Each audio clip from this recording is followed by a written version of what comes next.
right, good afternoon, everybody. I'm here to talk about San Mateo County's Augmented Housing Inspection Program pilot. So I know most of you guys don't have a housing inspection program in your jurisdiction, so let me give you a couple of basics of what entails a housing inspection program in San Mateo County. Our main focus is multifamily dwellings or apartment complexes. We generally focus on the 4 units or more. I know a few of you that do focus on this particular area have different numbers that you go by, but we focus on 4 units or more. We also do short-term rentals, so hotels, motels, B&Bs. We don't do Airbnb, so don't file those complaints with us. We're also the LEA for state housing and community development for mobile home parks and employee housing, or labor housing. That's just a few snippets of things that we oversee. There's a few others, but you get the gist of what we do. But the bulk of what we look at is the apartment complexes. We have well over 3,500 of those types of buildings within San Mateo County. And you guys have probably seen a lot of construction going throughout all of your jurisdictions. But generally, those are the larger apartment complexes. 90% of the inventory that we have here are the smaller 25 unit or less. And generally, we have a more challenging time with that set of inventory because oftentimes those landlords don't live in the building, they aren't in the area, and they don't have a professional property manager dealing with the property. So it takes a little more effort and work to get them back into compliance. Now with limited funding and staffing for this program, we're on a 4-year inspection cycle for these apartment buildings. You can imagine in a 4-year cycle, a lot of things can change over that time period. Now, as we look a little more closely at the data that we've had historically with this inventory, 50% of that inventory, we started to see a lot of non-routine activity. And what we mean by that is re-inspections and complaint response. And as we delve deeper into the data, we're looking at most of the complaints, the volume of complaints are generally vermin and pest issues. And as you all know, that's chronic and difficult to address. Oftentimes when we have these issues in these apartment complexes, landlords aren't addressing these issues in a timely manner. They're not doing the groundwork to help prevent these issues from taking place. And what we've heard is oftentimes the tenants aren't participating in it. They're reluctant to have pest control operators in their units as well. So that just makes this issue more chronic over the long run. Now, how do we solve this problem? What do we do about addressing these issues?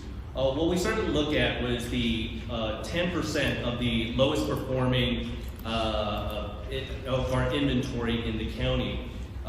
We had limited data on the violations that we would normally see associated with these inspections. So what we had to use was the amount of complaints. The complaints generally focused on these 10%. That's where the majority was. So we decided to look at a pilot project that would focus our attention on this 10%. And as you can see from the map, it's maybe a little hard to see. The southern part of the county is where the majority of that inventory is, this 10%.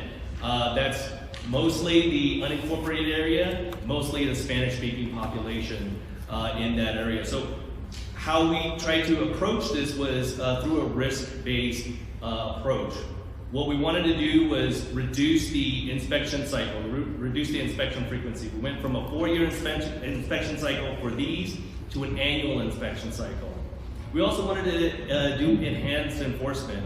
We realized that we needed more timely re-inspections, more frequent re-inspections as needed, and chargeable re-inspections as needed, just to get the attention of these landlords. And the third element was to have a little more outreach associated with this project. Not just with landlords and property owners, but with tenants as well. Because as we started to find out is that tenants have the ability to make some improvements that will really enhance their living situation. So when money became available within the county, we applied for this additional funding for this pilot project. We were able to add 2 additional staff. One was an inspector that would help address some of the inventory needs, so they're able to focus on this lowest performing 10%. The second was an outreach coordinator, someone that can work with tenants and landlords as well, providing them guidance and information. Now, what's unique about having an outreach coordinator, it was someone without a regulatory background. So they had a different perspective in how to approach landlords and tenants.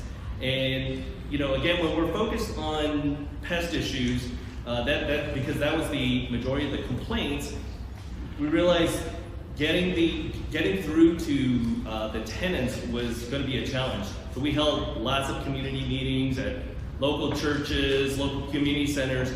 But what really made the difference was this one-on-one interaction that our outreach coordinator had with many of the tenants.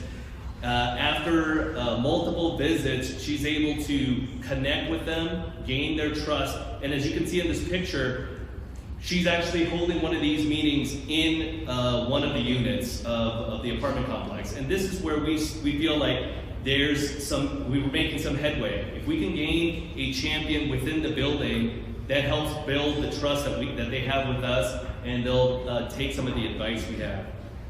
Obviously, we have to produce some literature too. We wanted to make sure that there was different types of material produced for folks to read on their own. We made sure to have a good online presence, and of course, we needed to make sure that it was multilingual, because throughout the county, we have Spanish-speaking population, Tagalog, Chinese, and of course English. So making sure that it's available to all. As our outreach coordinator continued to work with these tenants and landlords, one thing we wanted to focus on, an additional project, was this IPM demonstration project, or Integrated Pest Management. What we wanted to do was show how the use of integrated pest management that takes a lot of preventive measures to resolve pest issues, using the least toxic methods to address some of these issues. We focused on one particular property and went through an entire year of working with them and gathering data as to how successful it would be. This way we can take that information and share it with other landlords to see if that's something that they would be interested in taking on themselves. Now, we're all scientists here and we love to see data. There's a whole chart full of data, but I just want to focus on a few pieces here. This is just focused on the augmented inspection inventory. So this is the 10%, the lowest performing 10%. In the third row, you see violations per inspection. We basically went from 6.29 violations per inspection down to 2.57 violations per inspection at this year. So that's a 59% decrease over time. Now, I highlighted 2020 and 2021 because those are outlier years. There was limited field work, obviously, for known reasons, and some of our staff were reassigned. So those are outlier data points that don't really reflect well on this overall data set. But if you look at the trend lines show that those violations are going down. The other thing I wanted to share with you is the complaint ratio. At the outset of the project, what we saw was, by percentage, most of the complaints, it was 4 times more complaints coming from this augmented inventory as compared to our normal inventory. By this year, it had gone down to 1.25. So it's getting more comparable now. So we can see that overall, the complaint volume is going down. And with that complaint volume going down, where it helps us is that now staff are spending less time addressing complaints, long-standing complaints. They're able to get back to their normal routine activity, which provides us more efficiency to do our normal daily operations.